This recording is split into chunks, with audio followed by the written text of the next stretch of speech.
I want to talk about the mini sort of micro collaborations. I mean, I had in 1981 a life-changing conversation with Evan Gifford, our middle school art teacher, and I'm not even sure he's aware of, how seminal that was to me. So, I was a new third grade teacher, and my extra responsibility was to coach fourth and fifth grade boys soccer. So I had these 50 boys out there after school. One of them was Josh Valley, by the way.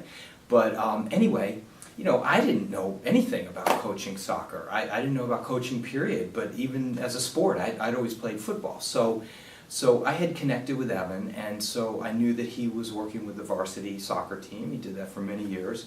So I went to see him, and I said, what do I do with these 50 screaming idiots? I can only scrimmage for so long.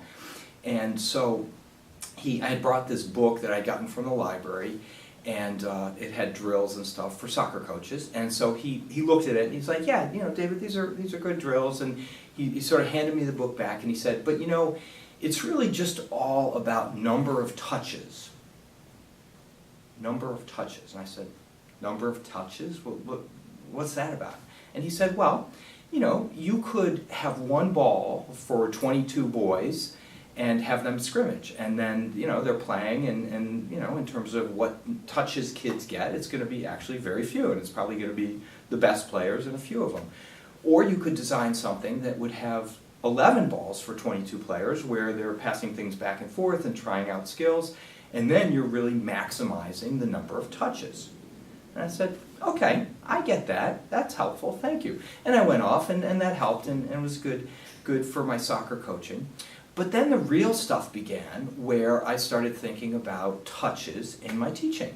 And I said, well, what does that mean? What does it mean for an art student to have touches? What does it mean for a pre-calculus student to have touches? And I started thinking, well, what is touches in these classes? So, in each of my classes I was thinking that through. So what are touches? They are using the vocabulary. They're sort of facing the key issues with another person and sorting them all out. They're discussing things that are on point.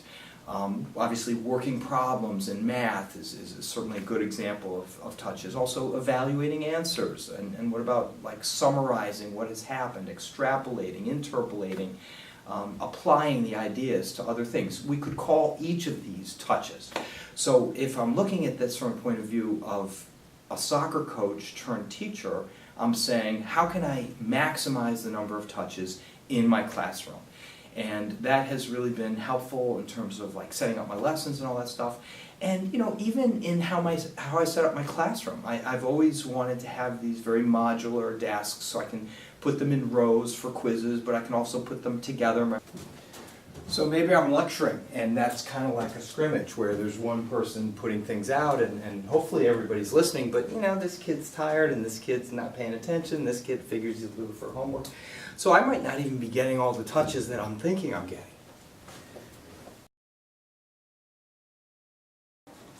Now, maybe if I'm particularly brilliant or funny, I got something that they particularly click with them, I might get a few more, but how do I know I'm keeping their attention? How do I know I'm even with them? My preferred way of doing desks is usually with two right next to each other, because then in the middle of some presentation I can ask kids to talk and collaborate and compare notes and work a problem together. Obviously islands are great for certain projects, and that way you get lots of touches between the groups of four. So anyway, it's been life-changing. So I just want to say two things. Thank you, Evan, and to everybody else. Don't be surprised if in one of those 1-minute conversations in the faculty room you get something life-changing.